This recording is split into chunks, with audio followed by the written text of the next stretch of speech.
The dust was untouched. No boot prints, no tracks.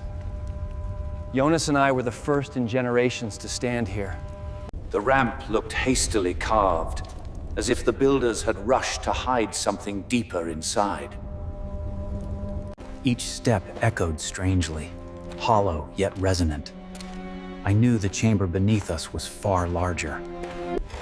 The carvings looked desperate, warnings made by workers who understood what they were sealing away. I recognized the symbols from fragmented tablets. They spoke of a barrier that punished intrusion. With more light, the path felt less hostile, yet I sensed the tomb was merely indulging our presence. I had seen this style only in emergency constructions, where speed mattered more than elegance. We avoided the narrower branch. Instinct told me it was a decoy, meant to trap intruders. The ground tremor reminded me that we were far from the surface. The structure was old, but very much alive.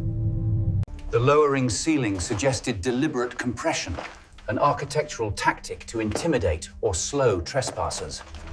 The dust was untouched. No boot prints, no tracks. Jonas and I were the first in generations to stand here. The ramp looked hastily carved, as if the builders had rushed to hide something deeper inside. Each step echoed strangely, hollow yet resonant. I knew the chamber beneath us was far larger. The carvings looked desperate, warnings made by workers who understood what they were sealing away. I recognized the symbols from fragmented tablets. They spoke of a barrier that punished intrusion. With more light, the path felt less hostile, yet I sensed the tomb was merely indulging our presence. I had seen this style only in emergency constructions, where speed mattered more than elegance. We avoided the narrower branch. Instinct told me it was a decoy, meant to trap intruders. The ground tremor reminded me that we were far from the surface. The structure was old, but very much alive.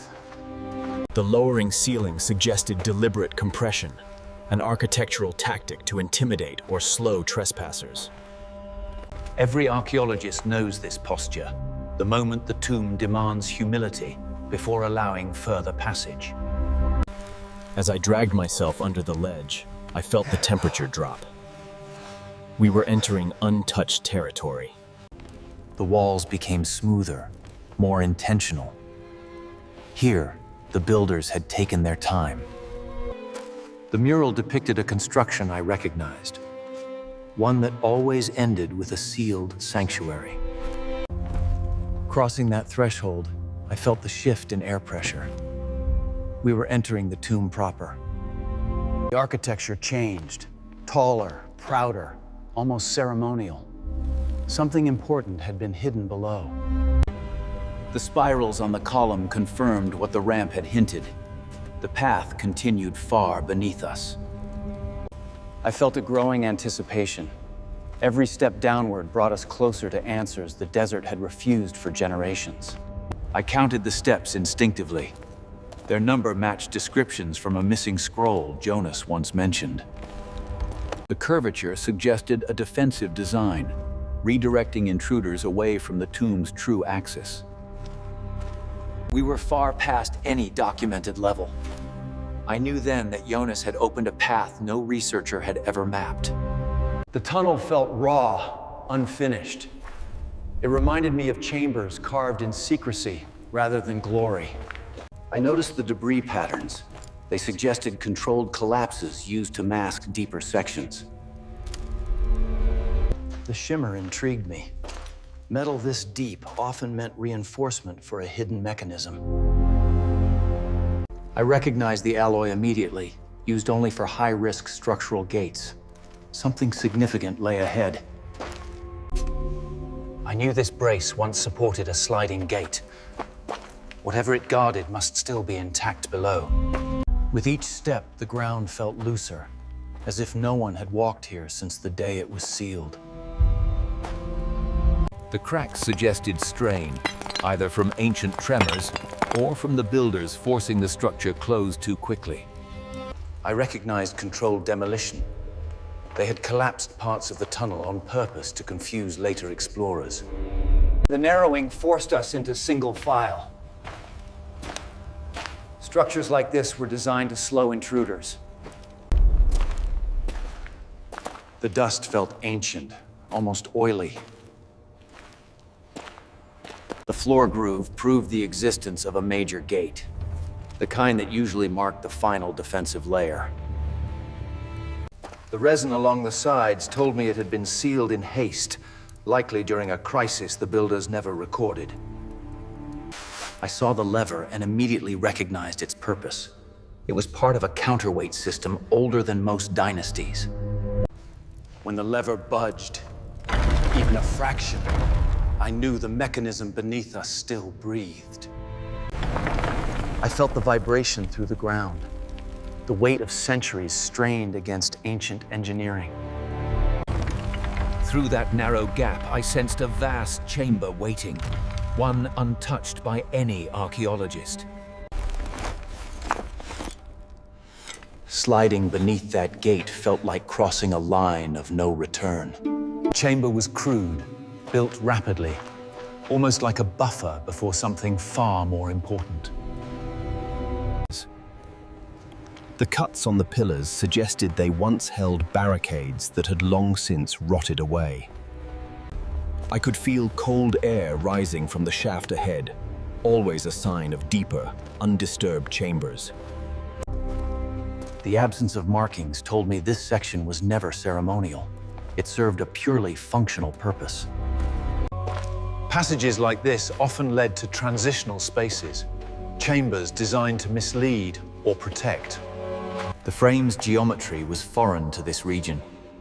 It hinted at influences lost to mainstream history. I knew instantly this was a protective corridor. Its design forced caution at every turn. Each corner served as a psychological barrier, reminding us that the tomb's heart was still far ahead. The air grew heavier here, as if the chamber bore the weight of secrets it had held for generations. The platforms suggested storage, places where tools or offerings were once kept before the final descent.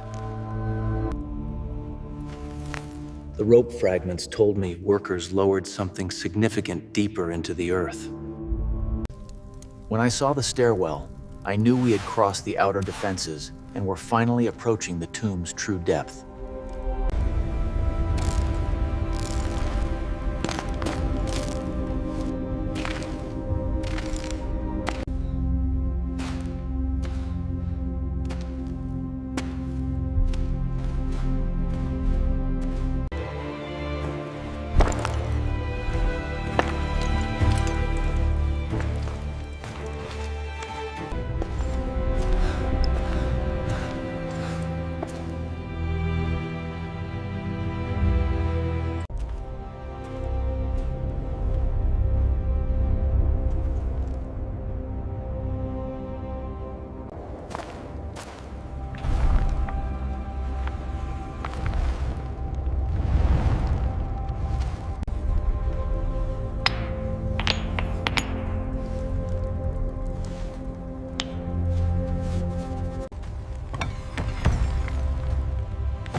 I sensed we were nearing a place designed with purpose, not haste. The craftsmanship felt deliberate and sacred. The flicker told me something metallic lay ahead, catching even the smallest flame. The inlays were a hallmark of royal sanctums, signs that we were close to a chamber of high significance. The shifting reflections felt like a test, meant to disorient anyone unworthy of continuing. Guardians like these often marked the boundary to the final descent, a symbolic warning to all who approached.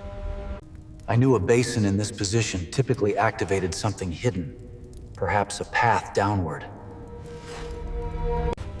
As the groove emerged, the floor beneath us vibrated, silent proof the mechanism still functioned. The tremor warned us that we were unlocking a pathway untouched by modern hands. When the shaft opened, I felt the cold rise from below. It carried the scent of ancient chambers long forgotten. I knew the only way forward was down. Every great secret lies where light rarely reaches. The shaft seemed endless, as if the builders wanted intruders to reconsider their intentions at every moment. With each rung, the air cooled. That kind of cold only forms in sealed, expansive voids. The ledge was intentional, a place to rest before entering the deeper layer of the tomb. This tunnel was makeshift, likely carved by workers who needed a hidden access route. The roughness of the walls suggested haste. They carved this path under immense pressure. I steadied myself before dropping. The chamber below felt like a forgotten intersection in the structure. The rubble told a story of collapse, not from decay, but from forced sealing during the tomb's final construction. I recognized the slope angle immediately. It matched ancient blueprints describing tunnels toward inner vaults. The glow puzzled me.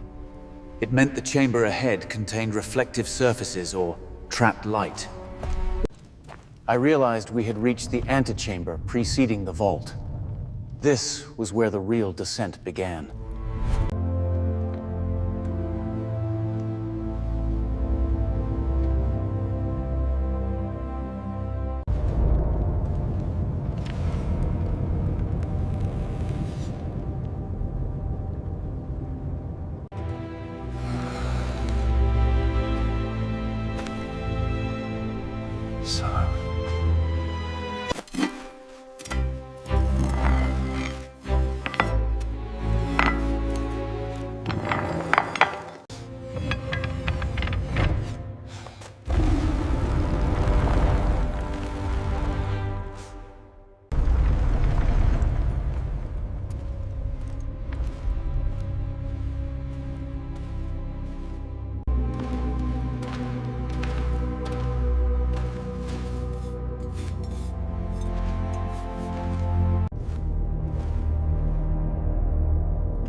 The dust's hue was unusual, evidence that metals or gilded objects waited below.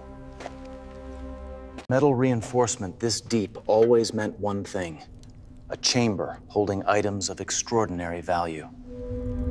The engraving suggested the gate responded to pressure, not rotation or leverage. The hum reverberated through my chest. We were seconds away from crossing into the true inner vault. As I entered, I realized we had reached the final threshold.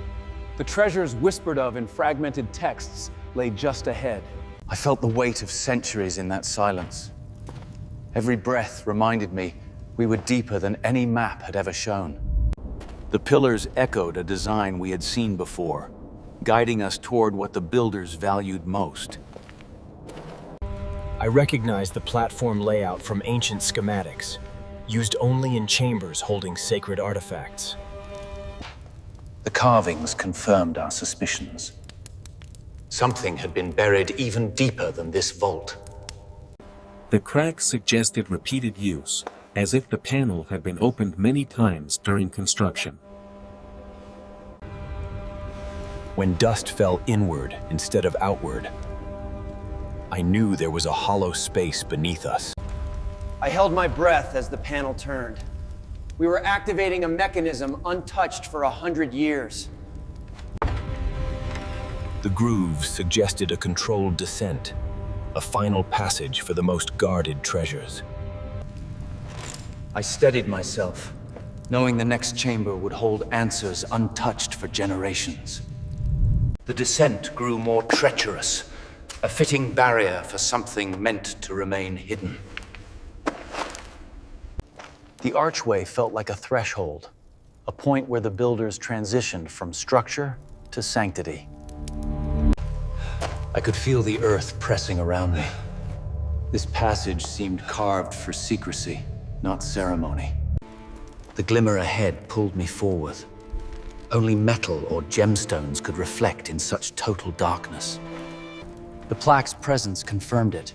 We were entering the treasure sector, a place rarely built in ancient systems. The engravings depicted a ritual of sealing, a ceremony before locking away the final vault. The cavern felt transitional, a buffer between the sacred vault and the engineered tunnels above. The frame marked entry into the final corridor, something only the highest builders would have passed through. Golden dust meant proximity to ceremonial artifacts, often gilded or sealed with precious materials. I had studied doors like this in lost manuscripts, none described, seeing one intact. The spiral keyhole matched Jonas's earlier discovery. Every step had been guiding us here. When the key clicked, it felt as though the entire vault inhaled. It was the sound of centuries surrendering, ancient ingenuity awakening for the first time in modern history.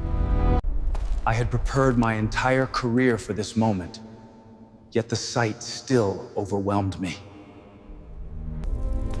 The chamber held wealth beyond measure, objects preserved with devotion, untouched by decay.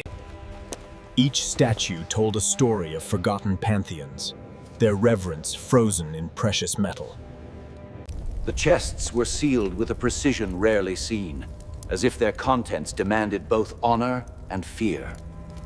The seal's craftsmanship suggested a ritualistic closure, meant to remain inviolate until the right moment. The inner symbol hinted at a hierarchy, one that placed the central altar above all else. The altar resembled those used in coronation rites, suggesting the vault once served a ceremonial purpose. The gemstone's clarity after so many centuries was astonishing, proof of impeccable preservation. I sensed that this object might have been the vault's true purpose, something revered even among treasures. The reliquary radiated authority. It felt less like an artifact and more like a final testament of an age. The carvings depicted a forgotten lineage, offering clues to a civilization lost to history. In that moment, I understood the magnitude of what Jonas had unlocked. It was not just treasure, it was a vanished world. I realized then that history had entrusted us with its deepest secret, and we were its first witnesses in 100 years.